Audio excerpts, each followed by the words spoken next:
Only mode. Hello, my name is Stuart Callio, and I will be your presenter for this workshop. In the spring, just some background on the project. In the spring of 2013, 3 apprenticeship forums were hosted in Sudbury, Dryden, and Sault Ste. Marie. The forums presented findings and implications for practice from the Mid-North Network project supporting apprenticeship completions model of service provision, which completed in March 31st of 2013. When we completed the project, we identified that the local workforce planning boards were interested in the project, so we partnered with them to co-host the forums. The 3 workforce planning boards are the Northwest Training and Adjustment Board, Workforce Planning Board for Sudbury and Manitoulin, and Algoma Workforce Investment Corporation. The 3 literacy networks are Literacy Northwest, the Mid-North Network, and Literacy Network Northeast. Overall, the forums were well received, but we know that there were others who were interested in participating. As a result, we've developed this online forum to provide you with an opportunity to view a specially developed recorded version of the face-to-face sessions delivered earlier.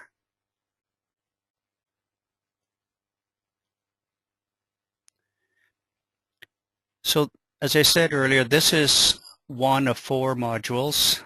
This module 1 will be looking at apprenticeship as a concept and what it means in Ontario. Each module is set up in a similar way.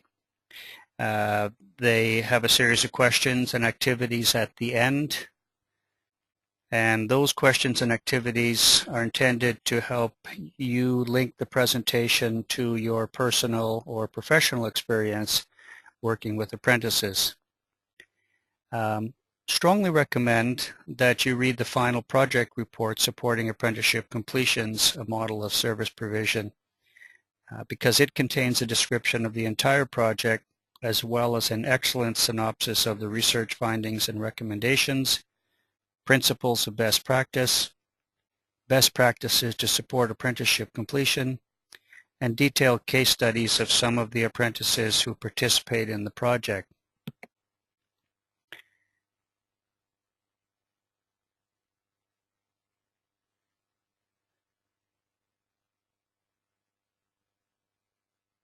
So I thought that I had a slide here of the information where the documents are available, but I've included that at the end of the module.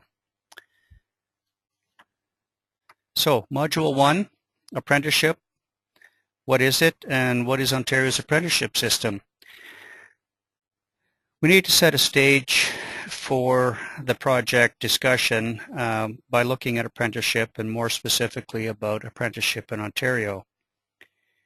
This will help us understand what we did in the project, which we'll present in Module 2, and give us some context for the research findings and implications for practice, which we will look at in Module 3.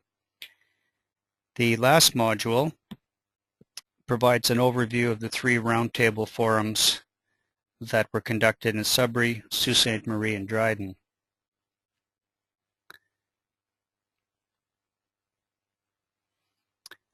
So the apprenticeship trades in Canada.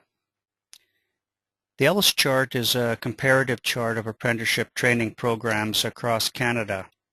It provides an interprovincial overview of the 13 Canadian apprenticeship systems and provides a really comprehensive set of information to government, industry, educational institutions. It's a very useful tool. I'll just take you to the site for a moment to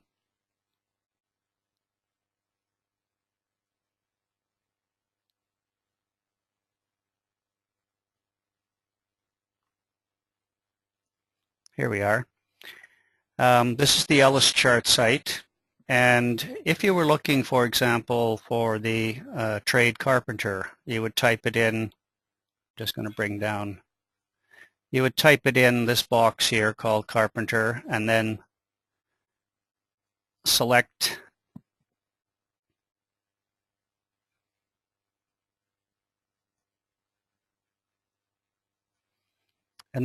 carpenter, and we're just waiting for it to come up. And when you select carpenter or any of the other trades that are there, you'll get a whole bunch of information, general information by province. So in terms of looking at Ontario, we've got a red seal designation. Apprenticeship training is provided. General education, education and entrance requirements. All kinds of useful information there. Curriculum resources, occupational analysis. These are the specific look at the kind of content on the exam questions. And if we look at Ontario, we've got a B, which means that we've got both a provincial and a national analysis of the trades. We can go into more details about education and entrance requirements, and we can look at Ontario and find that the minimum requirement for the carpentry trade is grade 10 or equivalent. Going back to the Red Seal site from the Ellis chart site, this is particularly useful as well because it provides you specific information on the Red Seal trades in Canada. And again, if we went to the carpenter trade, the pull-down menu, and we looked at carpenter and selected it, we would get a brief description of carpenter and what they do. We would get some information on provincial certification. In Ontario, yes, there is provincial certification. And this is a particularly useful one. These are where the national occupational analysis are identified and where you can get them. You can pull up a PDF version which looks at all of the exam content in the trade, or all of the content in the trade that the exam is based on. Extremely useful document for doing analysis of some of the problem areas that learners may have in a particular trade. So we'll just leave that and go back to the slides on apprenticeship. As I said, the site is searchable. There's information about the Red Seal, and I would strongly recommend that you bookmark the site if you're working with apprentices at all, because you can dig up an awful lot of information about the trade and about some of the requirements for entry and the training and so on. So what is apprenticeship? It's basically an agreement between an individual who wants to learn a trade and an employer who's willing to hire and train that person. It's work-based training. The apprentice learns on the job in the workplace. The apprenticeship model, 90% is on-the-job training under the direction of a qualified person. 10% is in-school training that provides the theory to support the practical on-the-job training. Apprenticeship is based on a model that has a long history going back to England and Europe. It's basically a relationship between people who wanted to learn a trade who worked with someone who had mastered the trade.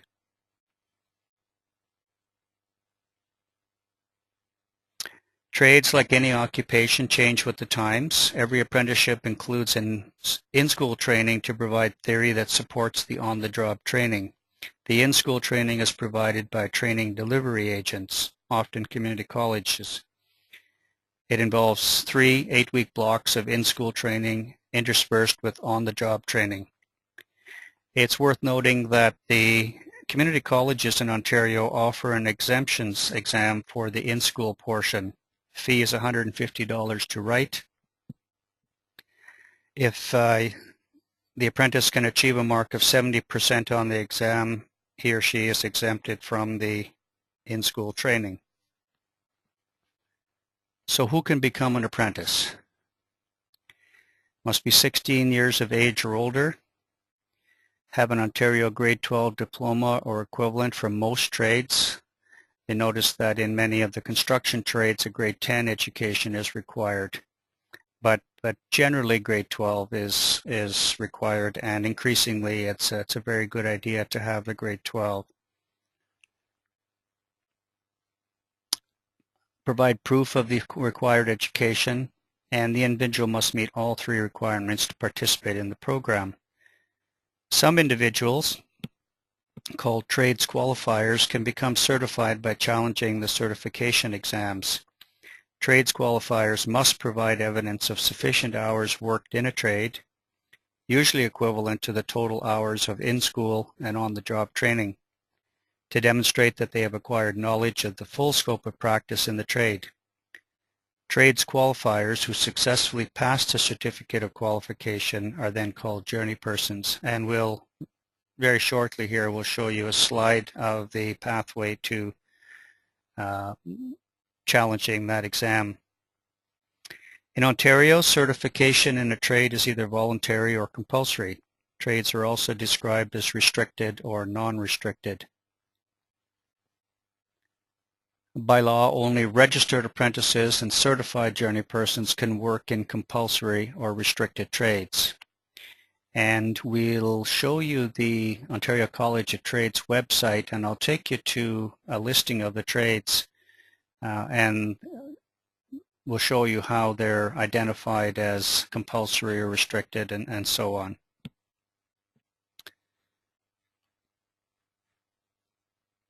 Increasingly, employers are requiring a certificate of qualification for hiring processes. As a result, persons working legally in the trades but who do not have the certificate of qualification need to prepare for and successfully pass the exam. Overcoming barriers to passing the CFQ is addressed in our recent project supporting apprenticeship completions, models of service provision.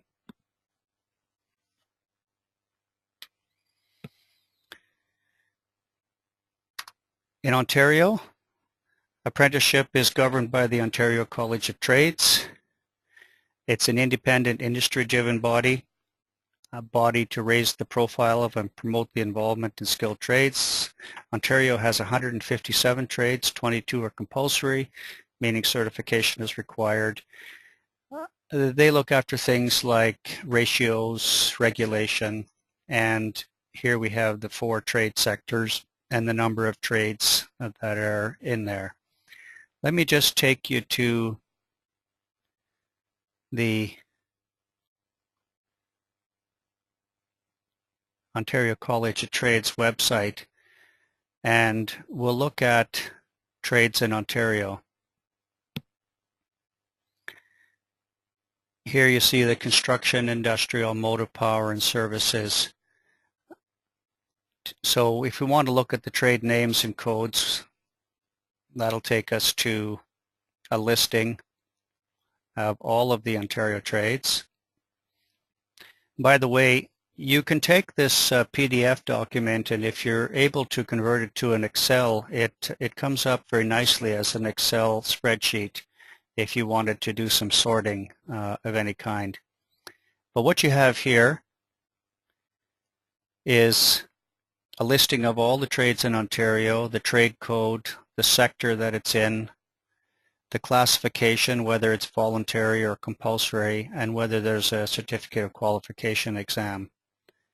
Again, a very good resource. There's 5 pages of this information, and again, it's very useful if you're working with someone interested in the going into the trades, someone coming into a literacy program or employment service, and getting a very quick snapshot of what the trade is about.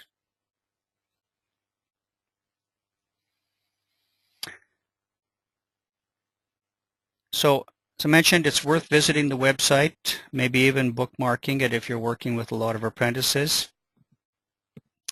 I mentioned that the College of Trades, one of the things they spend a fair amount of time on is evaluating ratios.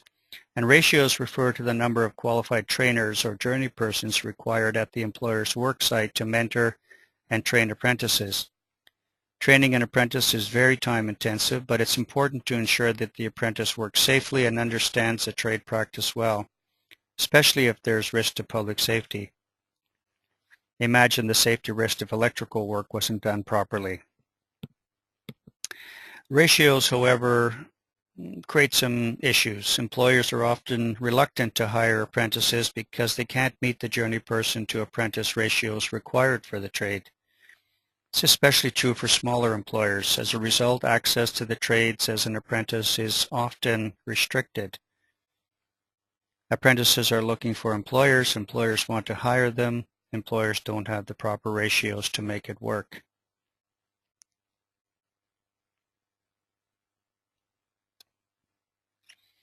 Here's the apprenticeship path in Ontario, and I'll just bring up the spotlighter. So step one is meeting with a training consultant and going through an assessment of their previous training and experience. If they don't have the hours and they don't have the education and the qualifications to enter into an apprenticeship, then they move off to develop that. And that might involve entering into an apprenticeship, which is the in-school and so on, upgrading, language training, a number of areas where they can work.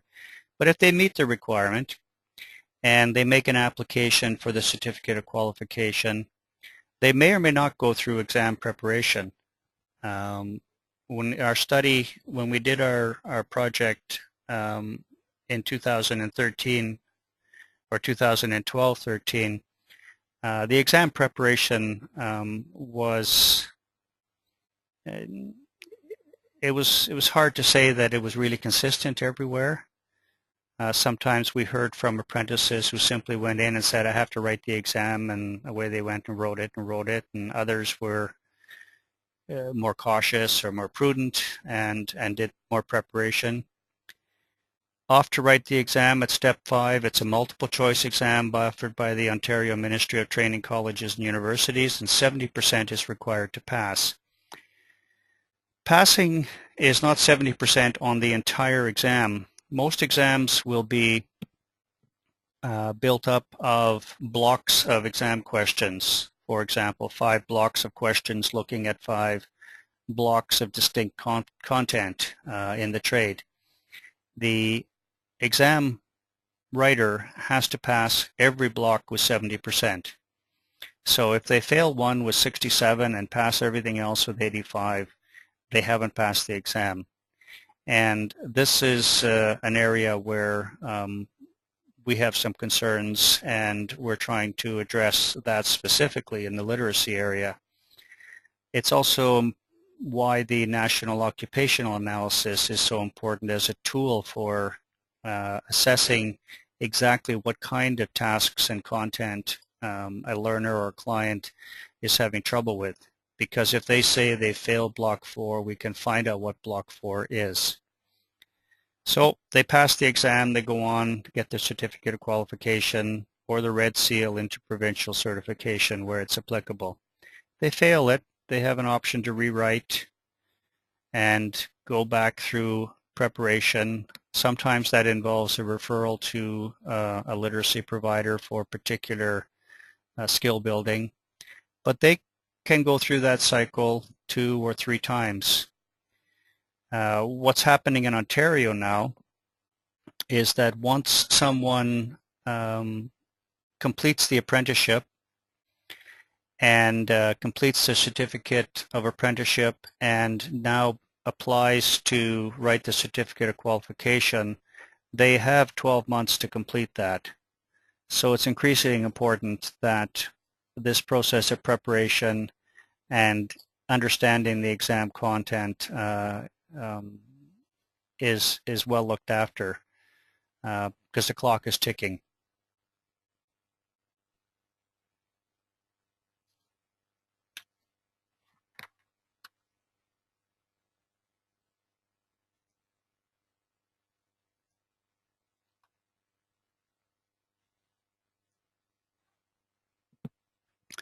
National apprenticeship completion rates are complex and they're a multidimensional issue. This is a chart of new apprenticeship registrations and completions in Canada for all trades. The dark line is new registrations, the dotted line is completions. You can see that increasingly there's the gap between the number of people who register for an apprenticeship and the number who complete. There's a little better success rate with apprentices who follow the traditional in-school employer route. However, for those who attempt the trade qualifier route, success is much more challenging. Again, there are reasons for this which will be explored later in another module. I mentioned earlier that with the introduction of the Ontario College of Trades, there will be more urgency to complete the Certificate of Qualification for the compulsory trades. Apprentices who complete their in-school and employer-based training are then designated as journeyperson candidates. Under the new regulations, journeyperson candidates have 1 year to complete the Certificate of Qualification and become journeypersons. The Ontario College of Trades provides an enforcement role ensuring that qualified journeypersons are working in the compulsory trades. As an additional note, we're currently exploring completion rates in Ontario with training colleges and universities who have a lot of data on apprenticeship. We may be able to look at the history of attempts on the challenge exams and some of the demographic profile on the people who attempt those exams. Here's another way of looking at certification. The Certificate of Apprenticeship upon completion of in-school and on-the-job training. The Certificate of Qualification upon writing and passing the provincial exam, and the Red Seal or interprovincial certification in applicable trades ensures that the trade is recognized, or the certification for the trade is recognized throughout Canada. Here's a look at some of the top 10 Red Seal trades in Canada.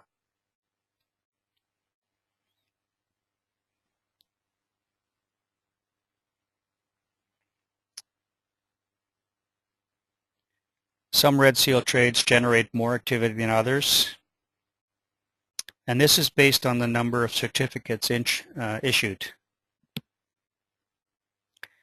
We continue to look at apprenticeship in Ontario in a current project, and many of these trades have shown up in Ontario as being having a lot of registrants.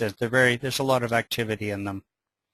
A lot of these trades as well showed up in our past project looking at supporting apprenticeship completions. We had people who were carpenters, we had people who were electricians, we had welders and cooks, for example. So, of the total Red Seal certificates issued in Canada, the top 10 Red Seal trades as a percentage of all Red Seals represent 71% of the activity. And in Ontario, the Red Seal trades in Ontario represent 34% of all of the activity, apprenticeship activity. Another way of looking at it, if we look at all trade certificates issued in Canada in 2010, 51,864. The total Red Seals as a percentage of all trade certificates, 50%. So There's a lot of activity, and about half of the total activity is focused on Red Seal trades, and that is increasingly important if workers want to have mobility across the country. There's a strong emphasis on certification, especially certification that increases the ability to work across provincial jurisdictions.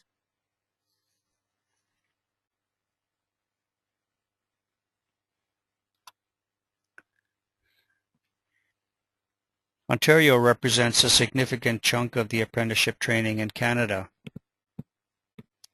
430,454 registered in apprenticeship training. In Ontario, 160,815. Now, these are 2010 numbers, but the proportions would be similar. And registered apprentices in Ontario as a percentage of all registered apprentices in Canada, 37%. So Ontario is carrying a lot of the activity, and with the new College of Trades coming on the scene, we're going to have a sharper focus on some of the issues related to apprenticeship training. This is particularly important now that the demand for skilled labor is increasing, particularly in Northern Ontario, where there's a huge interest in construction sector with the potential boom in mining and all of the developments surrounding that. Finally, to find a nearest apprenticeship office and contact the Employment Ontario hotline. The numbers are listed here. Contact an Employment Ontario office in your area, and you can find the contact information or address of those at the TCU website, which is again shown here, or visit the ministry website at employmentontario.com/training. Okay, questions and activities for further reflection. Ask yourself how the information available at the Ellis Chart website could be useful in your particular practice, in your particular situation. Maybe you've used it before, maybe you haven't fully explored it, maybe it's the first time you've been aware of it, but it's worth poking around and seeing what kind of information or resources are there. In our project, we found that there was often a very mixed understanding about who provides apprenticeship training in the community. And we found it very useful to simply ask this question: who provides apprenticeship training in your community? Particularly in smaller, rural, remote communities, knowing who's involved in apprenticeship, in literacy and apprenticeship and employment advising, knowing that was very, very helpful in helping apprentices or trades people move through to skill building and completion. Who provides services to support apprentices in your communities? Just covered that. Research the benefits of working as a fully qualified tradesperson. There are clearly advantages to having a certificate of qualification or an interprovincial exam. The advantages have to do with income, job satisfaction, portability of skills, and that sort of thing. That's information that is very, very helpful to know, especially if you have learners showing up in your agency asking about the trades. Go to the College of Trades website and poke around there. It is evolving as we speak, and more and more information is added all the time. Ask yourself, what are the reasons for the gap between the number of persons registering for apprenticeship and the number who actually complete? We'll look at that question in a later module. but ask yourself what you think some of those reasons are and what you might be able to do about it or choose to do about it. And how does achieving the Red Seal designation impact a person's employment opportunities?